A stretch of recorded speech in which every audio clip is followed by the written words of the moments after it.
चक्र का बाप। इससे पहले ना किसी ने सुनी,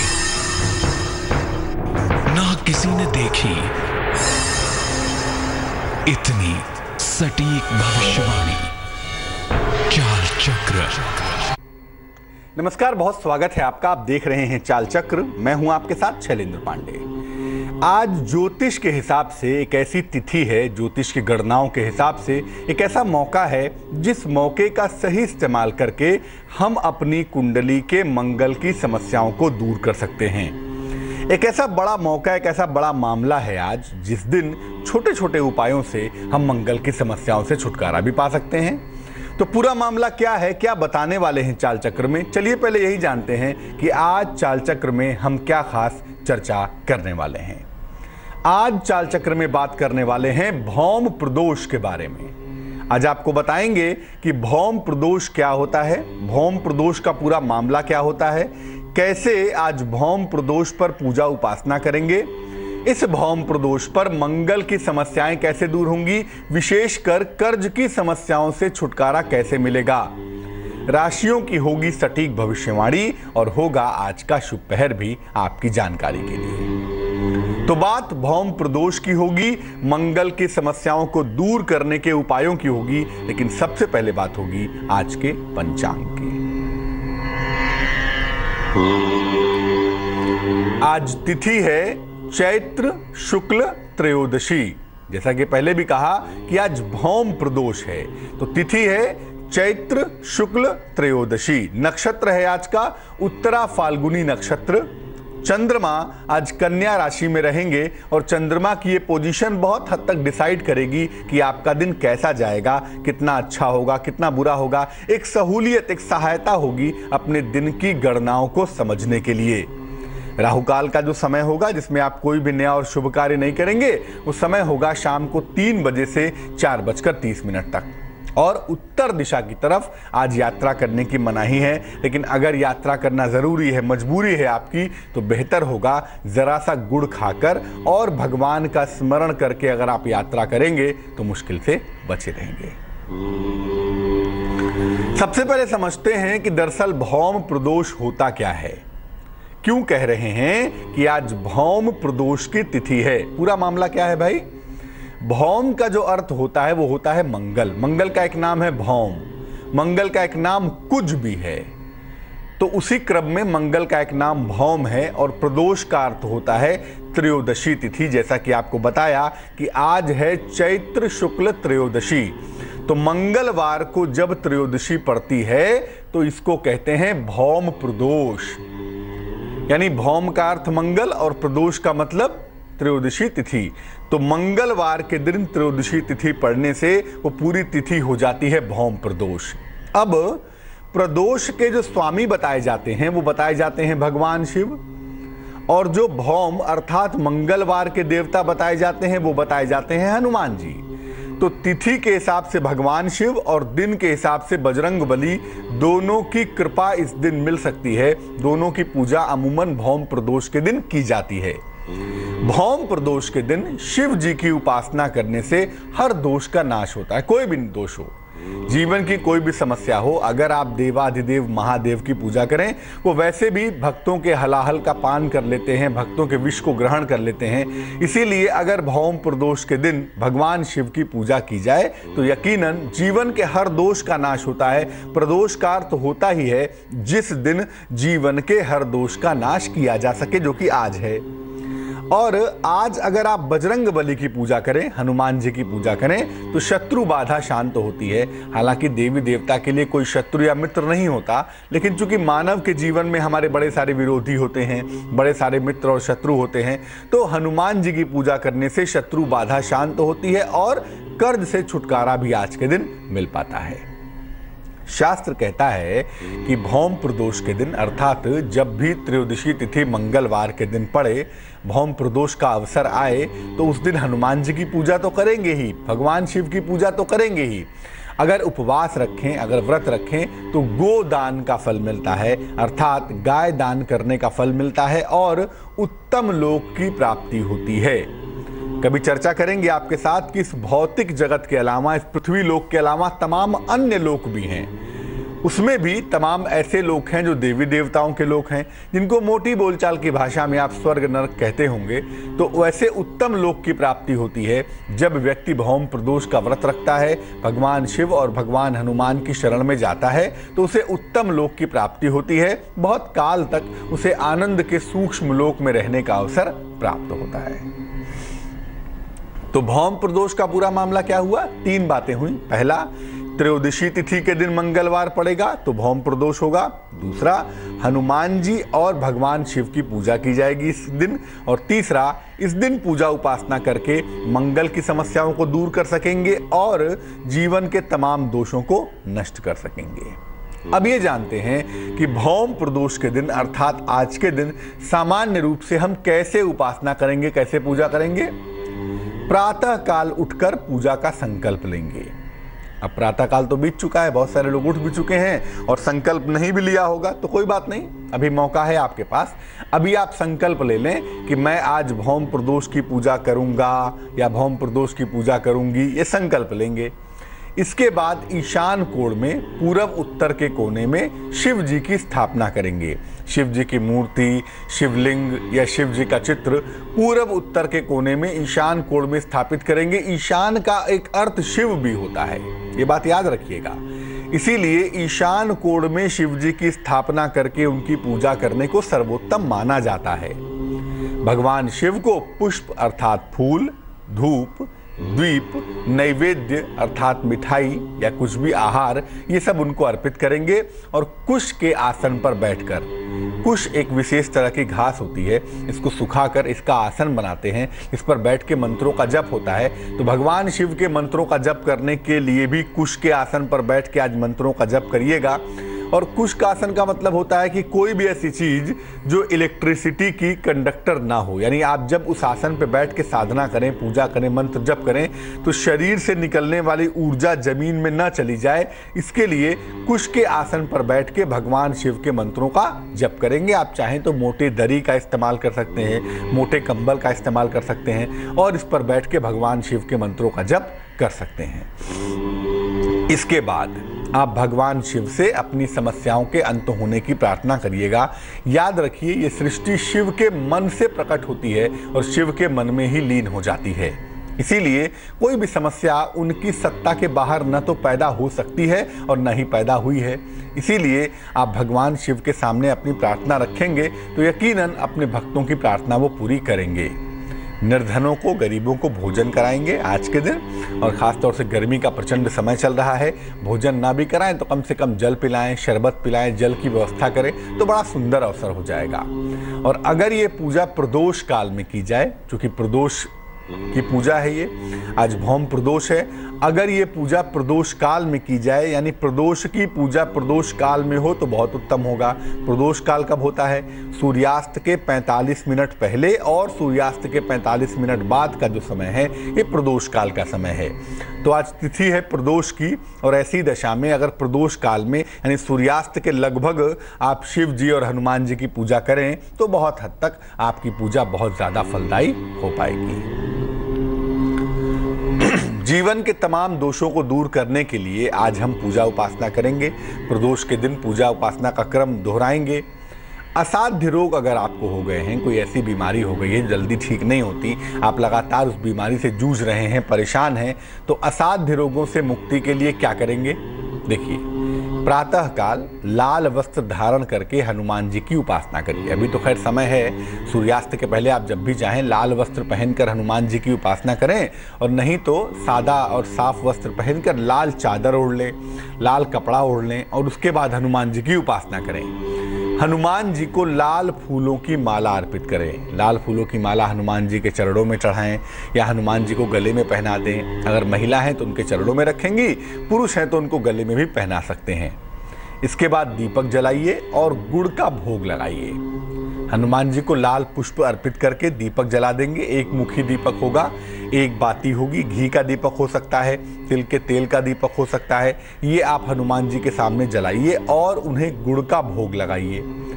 एक तांबे का तिकोना टुकड़ा भी अर्पित करिए। तांबे का तिकोना टुकड़ा, ट्रायंगुलर शेप का तांबे का टुकड़ा आप बनवा लीजिए, वरना बाजार में बना बनाया उपलब्ध हो जाता है। और तांबे का तिकोना टुकड़ा ना मिले तो तांबे का छल्ला भी आप हनुमान जी को अर्पित कर सकते हैं। इसके बाद संकट मोचन हनुमानाष्टक का 11 बार पाठ करिए। बाल समय रवि भक्ष लियो तब तीनहु लोक भयो अंधियारो, लिखा है ना कि कौन सो संकट मोर गरीब को जो तुम सो नहीं जात है टारो। यानी मेरे जैसे भक्त के लिए कौन सा ऐसा संकट है प्रभु जो तुम नहीं टाल सकते। संकट मोचन का अर्थ है ही कि जो संकट को नष्ट कर दे वो कौन है, हनुमान जी हैं। तो हनुमान जी के सामने भावपूर्वक प्रेम पूर्वक संकट मोचन हनुमानाष्टक का 11 बार पाठ करेंगे।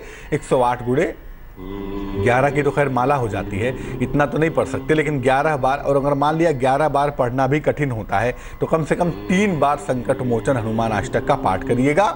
जो गुड़ का प्रसाद आपने अर्पित किया था उसको बांटिए, स्वयं भी ग्रहण करिए।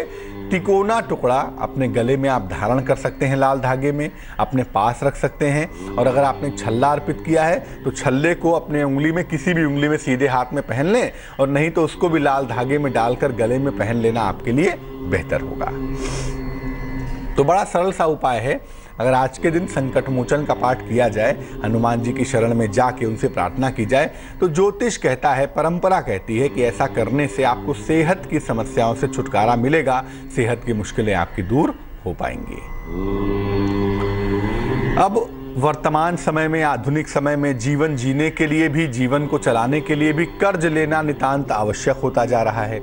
लोग कर्ज लेते भी हैं, उसमें कोई बुराई नहीं है, लेकिन कर्ज लेके चुका ना पाएं, या कर्ज ले लिया फंस गए, मजबूरियां ऐसी आ गई, कर्ज से मुक्ति नहीं मिल पा रही है, घर द्वार बिकने की नौबत आ गई है, क्या करें कि कर्ज से छुटकारा आसानी से मिल पाए। देखिए, आज जो कर्ज मुक्ति का प्रयोग करेंगे वो रात में करेंगे। ऐसा कहा जाता है कि कर्ज मुक्ति का प्रयोग भौम प्रदोष की रात को करना सर्वोत्तम होता है। तो आज रात में कर्ज मुक्ति का प्रयोग करें, तकरीबन 10 बजे के बाद अगर करें तो बड़ा सुंदर होगा।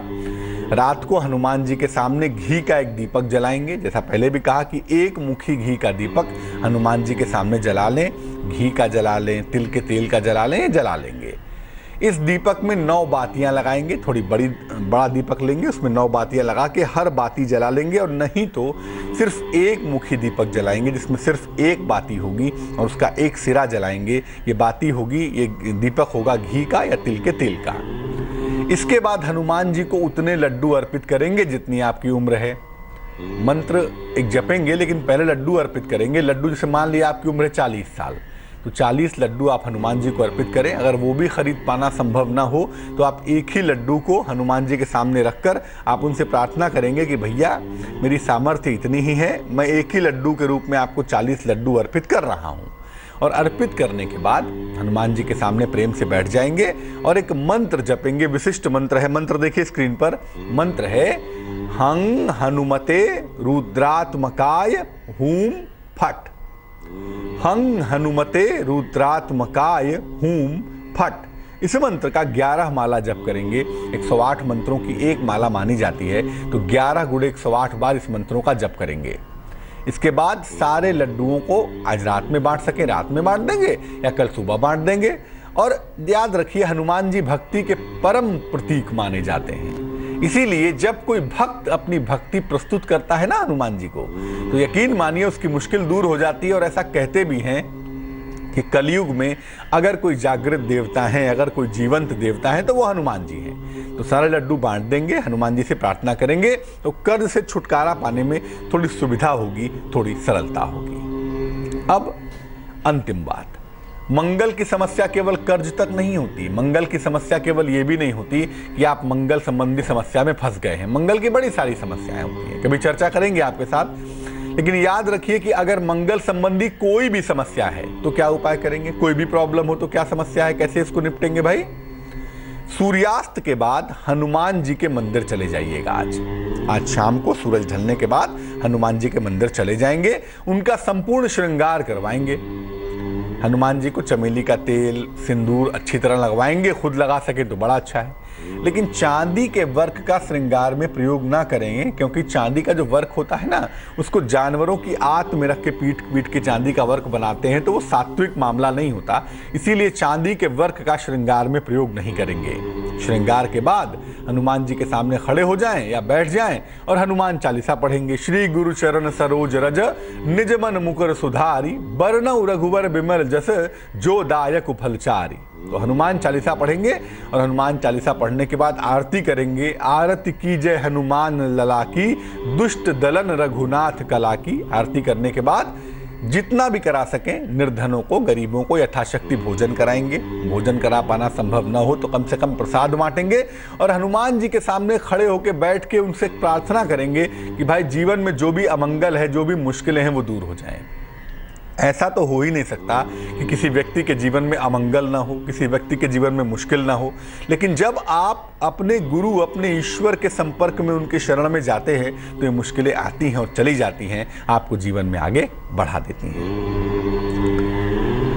तो बजरंगबली की महिमा जानी, भौम प्रदोष का महत्व जाना। चलिए एक दर्शक की समस्या जानते हैं। कावेरी जुड़ रही है हमारे साथ भोपाल से। कावेरी जी, स्वागत है आपका, बताइए। नमस्कार पंडित जी। जी नमस्कार। ये मेरे भाई के लिए ये आपने सजेस्ट किया था, एक पर्ल किया था और उसके पहले वो एक माणिक पहने हुए है। उसकी डेट ऑफ बर्थ है 17 मई 79, दिन में 12:14 PM और झांसी प्लेस है। तो वो अभी माणिक पहने हुए हैं। जॉब से रिलेटेड क्वेश्चन था आपसे, तो आपने कहा था कि मोती पहना दीजिए, तो क्योंकि इनके में फायर एलिमेंट ज्यादा है हॉरोस्कोप में, तो उसको अपन को बैलेंस करना होगा। तो मैं ये पूछ रही थी कि माणिक भी पहने रखने दें कि मतलब उतरवा दें उसको। आपके भाई की कुंडली बनती है सिंह लग्न की और इनकी राशि बनती है मकर। इनका जो जन्म हम देख पा रहे हैं वो दोपहर का जन्म है, बिल्कुल दोपहर का। और दोपहर के जन्म के अलावा जो जन्म का समय है वो भी मई जून का समय दिखाई दे रहा है। यानी जो समय है ना वो पूरे फायर का समय है, फायर का क्लाइमेक्स है। अब ऐसी दशा में अगर हम माणिक के पहनाएंगे, चूंकि मंगल भी बैठा हुआ है नवम स्थान में, तो जीवन में संघर्ष की मात्रा बढ़ेगी, बेवजह जीवन में दिक्कतें परेशान करेंगी। इसीलिए फायर को बैलेंस करने के लिए एक मोती पहनने की सलाह दी गई है। मोती पहनने से इनको लाभ होगा, लेकिन माणिक के इनका निकलवा दें। भविष्य में जुलाई अगस्त के बाद तकरीबन अगर आवश्यकता समझ में आती है तो इनको हम एक पुखराज पहना सकते हैं। अभी सिर्फ और सिर्फ इनको एक मोती पहनाएं और साथ ही साथ आप ये कहें इनको कि अगर सूर्य से लाभ लेना चाहते हैं तो सूर्य को जल चढ़ा लें, गायत्री मंत्र का जप कर लें, उससे फायदा होगा। लेकिन माणिक के पहनाने से, मूंगा पहनाने से थोड़ी दिक्कतें बढ़ सकती हैं, जीवन में संघर्ष की संभावना ज्यादा हो जाएगी। स्वागत है आपका ब्रेक के बाद चाल चक्र में। भौम प्रदोष की महिमा हम ब्रेक के पहले जान रहे थे और ये समझ रहे थे कि दरअसल भौम प्रदोष पर आज हम ऐसा क्या क्या करेंगे जिससे मंगल की तमाम समस्याएं दूर होंगी, जीवन का मंगल गायब होगा। लेकिन अब कुछ ऐसी बात करेंगे जो आपके आज के दिन को बेहतर बनाने में आपकी सहायता करेगी, थोड़ी सी जिंदगी में सहूलियत पैदा करेगी। क्या जानेंगे अब? चलिए आपको बताते हैं कि अब आगे चाल चक्र में क्या खास है आपके लिए। अब आगे हम चाल चक्र में बात करने वाले हैं आपके राशियों की सटीक भविष्यवाणी क्या होगी आज के लिए, कैसे आप अपने दिन को बेहतर बनाएंगे, आज का शुभ पहर क्या होगा और शुभ पहर में ऐसा क्या खास करें जिससे किस्मत चमक जाए, जिंदगी बेहतर हो जाए। तो चलिए शुरुआत करते हैं आज के दिन के संभावित हाल को समझने की, संभावित राशिफल को जानने की बात सबसे पहले करेंगे मेष राशि की। मेष राशि, संपत्ति के मामले में कहीं ना कहीं थोड़ी चिंताएं दिख रही हैं। ऐसा लग रहा है कि प्रॉपर्टी को लेकर थोड़ी मुश्किलें आ सकती हैं, लापरवाही ना करें आज। नौकरी में बड़ा परिवर्तन हो सकता है, नौकरी में कुछ ऐसे चेंजेस हो सकते हैं जो आपके लिए बहुत इंपॉर्टेंट होंगे। और अभी के लिए कहना यही है कि चीजें बिखर ना जाएं, चीजें बिगड़ ना जाएं, इसलिए फिलहाल अपनी योजना किसी को न बताएं तो ज्यादा बेहतर भी होगा। शुभ रंग आज के लिए जिसका इस्तेमाल करेंगे वो होगा हरा और भाग्य आपका साथ निभाएगा तकरीबन 65%। वृष राशि, काम का दबाव बना रहेगा, काम का प्रेशर काफी ज्यादा दिखाई दे रहा है और आपके खर्चे भी कुछ कम नहीं हैं, खर्चे भी काफी ज्यादा हैं। तो खर्चों को लेके, काम को लेके थोड़े अलर्ट हो जाएं, थोड़ा सा सावधान हो जाएं तो बढ़िया होगा। और काम के साथ साथ थोड़ा सा ध्यान आराम का भी रख लेंगे, जरा सा आराम में लापरवाही ना करें। शुभ रंग मरून है आज के लिए और भाग्य आपका साथ निभाएगा 55%। मिथुन राशि, जेमिनाई। जो रिश्ते हैं, जो रिलेशनशिप है, उसमें कहीं ना कहीं समस्या दिखाई दे रही है। और आज रिश्तों की ही नहीं, धन की मुश्किल भी है। आज धन फंस सकता है, धन डूब सकता है। जरा सा धन का ध्यान रखेंगे। तो रिश्तों को लेके मुश्किल हो, धन को लेके मुश्किल हो, तो ऑब्वियस है, स्वाभाविक है कि दिमाग खराब हो सकता है। वाणी पर, क्रोध पर नियंत्रण रखेंगे। बेवजह कुछ भी ऐसा नहीं कहेंगे, कुछ भी ऐसा नहीं करेंगे जिससे जबान खराब हो, क्रोध बढ़ जाए आपका। शुभ रंग आज के लिए नीला होगा और भाग्य होगा 69%। कर्क राशि, धन की प्राप्ति आज सरलता से हो सकेगी। धन पाना आज आसान होगा आपके लिए। और धन के अलावा आज बड़ा पद पाना भी आसान होगा। कुछ ना कुछ ऐसा होगा जिससे बहुत दिनों का एक्सपेक्टेशन आपका पूरा हो जाएगा। आज यात्रा पर मत जाइएगा, लेकिन यात्रा करना बहुत सुखद नहीं दिखता। और आज वाहन भी ना चलाएं तो ज्यादा बेहतर होगा। शुभ रंग भूरा है, आज ब्राउन है आपके लिए। और भाग्य है 78%। सिंह राशि, लियो। कोई महत्वपूर्ण काम आपका बिगड़ सकता है, लापरवाही नहीं करेंगे। और सेहत को लेकर चीजें बहुत खराब थी, लेकिन आज से थोड़ी सी इंप्रूव करती हुई दिख रही हैं। सेहत को लेकर चीजें आपकी बेहतर हो जाएंगी। जीवन साथी की सलाह लेकर अगर आप काम करें, जीवन साथी की बात सुने, समझें और उसके बाद काम करें तो बड़ा अच्छा होगा। शुभ रंग आसमानी है आज के लिए। और भाग्य आपका साथ निभाने वाला है तकरीबन 83%। कन्या राशि, आपके सितारे कहते हैं कि आपके भाई बहन को आज बड़ी सफलता मिलेगी। रुके हुए तमाम काम, आपके खुद के तमाम रुके हुए काम भी आज पूरे होंगे। कृपा बरस रही है, लेकिन भैया अपने वाणी पर नियंत्रण रखिएगा। कुछ भी ऐसा मत कहिएगा, कुछ भी ऐसा मत बोलिएगा जिससे चीजें बिगड़ जाएं। शुभ रंग आज पीला है आपका। और भाग्य आपका साथ निभाएगा 85%। तुला राशि, लिब्रा। नौकरी में आपकी जिम्मेदारियां बढ़ेंगी। एक तो 7.5 वैसे भी उतर रही है, तो चीजें धीरे धीरे से इंप्रूव भी करेंगी और कुछ मेहनत भी करवाएंगी। तो नौकरी में आपकी जिम्मेदारियां आज बढ़ेंगी। हो सकता है देर शाम आपको दूर की किसी यात्रा पर जाना पड़े, और ये यात्रा आपके लिए सुखदायी होगी, लाभदायक होगी। आज आपके कर्जे भी थोड़े कम होंगे। पैसों की इतनी व्यवस्था आप कर पाएंगे कि धीरे धीरे कर्जे चुका पाएंगे, कर्जे उतार पाएंगे। शुभ रंग आज के लिए सफेद है आपका। और भाग्य आपका साथ निभाएगा 88%। वृश्चिक राशि, स्कॉर्पियो। मनचाहा स्थान परिवर्तन होगा आपका। जो आपके तमाम परिवर्तन के दौर से आप गुजर रहे थे, वो लगता है अब क्लोज होने की मुद्रा में आ गया है। तो अब आपका चेंज ऑफ प्लेस होगा और ये काफी फेवरेबल होगा। कहीं पर घूमने जा सकते हैं, ऐसा लगता है कहीं पर घूमने जाएंगे, यात्रा के लिए जाएंगे, ये संभावना बनती है।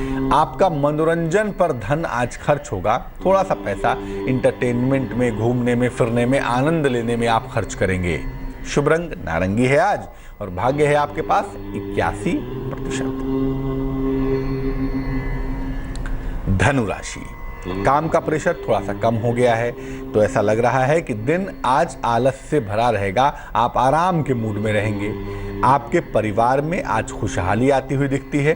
कुछ ऐसा घटता हुआ दिख रहा है जिससे थोड़ा सा जीवन में चैन सुकून महसूस कर पाएंगे।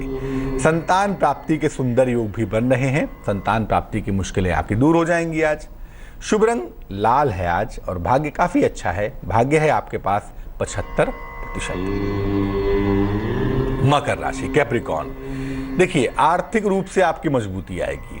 फाइनेंशियली आप लगातार मजबूत होंगे, चिंता की आवश्यकता बिल्कुल भी नहीं है। लंबी यात्रा पर आपको जाना पड़ सकता है, लंबी यात्रा आपको करनी पड़ेगी, इसके लिए आप तैयार हो जाएंगे। किसी अतिथि का आगमन होता हुआ भी दिखता है। किसी अतिथि का आगमन होने से चीजें थोड़ी बेहतर होंगी, चीजें थोड़ी इंप्रूव होंगी, थोड़े व्यस्त होंगे, थोड़े प्रसन्न रहेंगे। शुभ रंग गुलाबी है आज। और भाग्य है आपके पास 79%। एक्वेरियस यानी कि कुंभ राशि, काफी व्यस्तता रहेगी। पुराने लोगों से, पुराने संबंध वालों से आज मुलाकात होगी आपकी। आज भेंट की संभावना बनती है। उपहार और धन का लाभ भी आपको अकस्मात मिल जाएगा, बिना किसी प्रयास के मिल जाएगा। शुभ रंग आज क्रीम है। और भाग्य है आपके पास 80%। अंतिम राशि अर्थात मीन राशि। दौड़ भाग थोड़ी सी बढ़ती हुई आज दिखाई दे रही है, दौड़ भाग थोड़ी ज़्यादा करनी पड़ेगी। व्यवसाय और नौकरी की दशा हालांकि लगातार अच्छी हो रही है, आज भी अच्छी रहेगी। आज क्रोध थोड़ा बढ़ा हुआ दिख रहा है, क्रोध पर काबू रखें तो चीज़ें और भी ज़्यादा इंप्रूव करेंगी। शुभ रंग धानी और भाग्य होगा आपके पास 59%। तो चर्चा को आगे बढ़ाते रहेंगे, लेकिन फिलहाल ऋषभ जी से बात करते हैं, जुड़ रहे हैं हमारे साथ दिल्ली से। ऋषभ, स्वागत है आपका, बताइए। जी सर, नमस्ते सर। मैं ये पूछना चाहता था आपसे कि मेरे को आज एक्चुअली ना मैंने आंखों की समस्या बहुत ज्यादा होती है मुझे जी हेलो जी, मैं सुन पा रहा हूँ आपको। हाँ जी सर। मैं ये पूछ रहा था कि मेरी डेट ऑफ बर्थ है सर 26 जून 1996। 26 जून 1996। हाँ जी सर। टाइम सर मेरे को कंफर्म नहीं है सर, एक्चुअली मेरे को रात को था 10 से 12 के बीच में ऐसे। कहाँ पर जन्म हुआ है? सर नई Delhi India, new Delhi India. जी, तो अभी आपको आंखों में समस्या चल रही है? हाँ जी सर, और मेरे को काफी ज्यादा डिप्रेशन होता है सर, बहुत ज्यादा, हद से ज्यादा। अच्छा, क्या करते हैं ऋषभ अभी? सर मैं अभी ग्रेजुएशन कर रहा हूँ सर। ग्रेजुएशन? हाँ जी सर। कोई रत्न पहना हुआ है? सर कुछ नहीं पहना, अभी तो कुछ नहीं पहना है। देखो ऋषभ, ऐसा है, 26 जून का जन्म होता है आपका, और 26 जून का जो समय होता है वो क्लाइमेक्स ऑफ समर का समय होता है। इस समय का जो अधिपति होते हैं ना, वो एक तो होता है मंगल और दूसरा होता है सूर्य। तो फायर का समय होता है, और कुंडली में जो फायर एलिमेंट की मात्रा है वो बड़ी बिगड़ी सी हुई है, बड़ी उल्टी पल्टी तरीके से चल रही है। तो अगर हम फायर को बैलेंस करें तो आपको फायदा होगा। दूसरा ये है कि जो आईसाइट के दो कारक होते हैं, एक होता है शुक्र, एक होता है सूर्य, दोनों बड़े नज़दीक दिखाई दे रहे हैं। तो ये भी लगता है कि भाई आंखों में दिक्कत है, और ख़ासतौर से जो राइट आईसाइट है, दाहिनी आंख है, उसमें दिक्कत अधिक दिखाई दे रही है। तो एक तो मैं कहूँगा कि ज़रा सा खाने पीने सोने जगने का जो सिस्टम है उसको ठीक करें। देर रात तक जगना, देर सुबह तक सोए रखना, ये बहुत अच्छा नहीं होगा। और रात में जब किसी व्यक्ति का जन्म होता है तो जो रात का समय है ना, वो फीमेल समय माना जाता है, फेमिनाइन समय माना जाता है। तो कुंडली में एक तो फायर का महीना, फीमेल का समय, तो चीज़ें बहुत एब्स्ट्रैक्ट हैं, बहुत बिखरी हुई सी हैं। इनको हमें एक रास्ते पर लाना होगा। कैसे लाएंगे? अगर हम कुंडली को फायर और वाटर दोनों से बैलेंस करें, तब ये कुंडली परफेक्ट परिणाम देगी सेहत के मामले में और कैरियर के मामले में। क्या करेंगे? एक ओपल पहनेंगे बनवा के, एक 12-14 रत्ती का ओपल ऋषभ पहन लेंगे। इसको पहनेंगे चांदी की अंगूठी में, सीधे हाथ की राइट हैंड की इंडेक्स फिंगर में, तर्जनी उंगली में। शुक्रवार की शाम को धारण करने से लाभ होगा।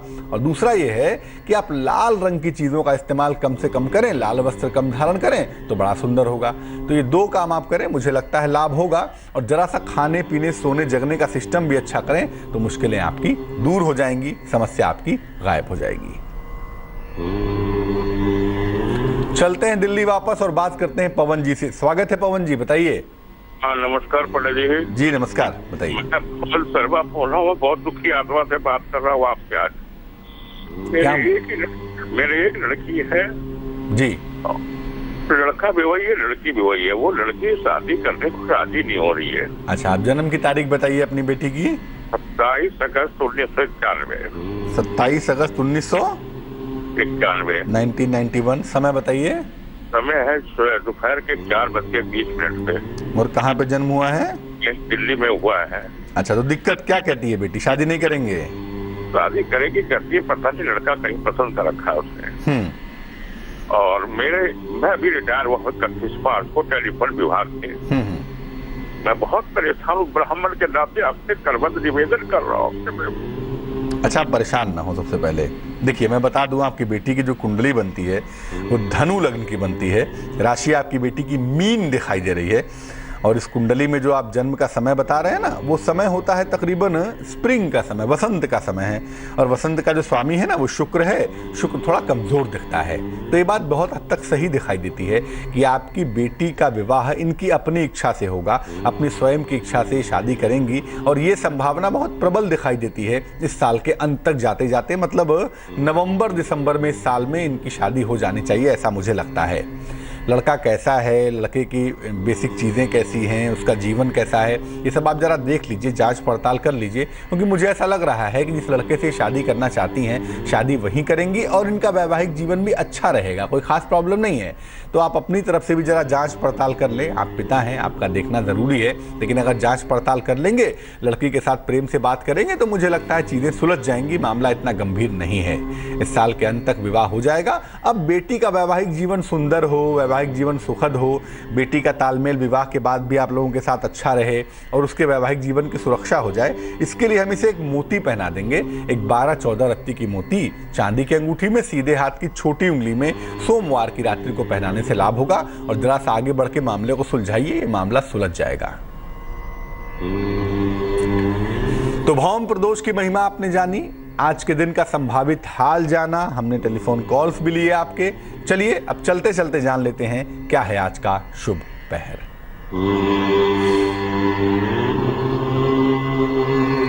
आज का शुभ पहर है शाम को 7 बजे से 8:30 तक।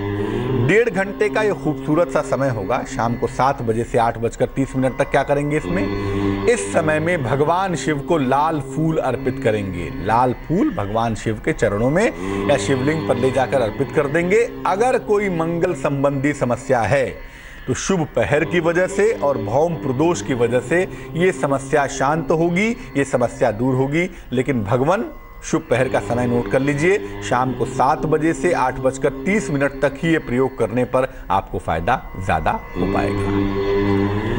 तो आज के लिए चाल चक्र में फिलहाल बस इतना ही, मुझे दीजिए इजाजत।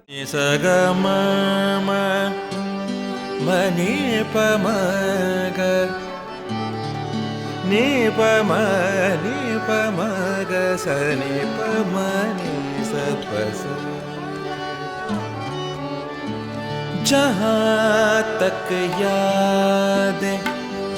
याद आती रहेगी।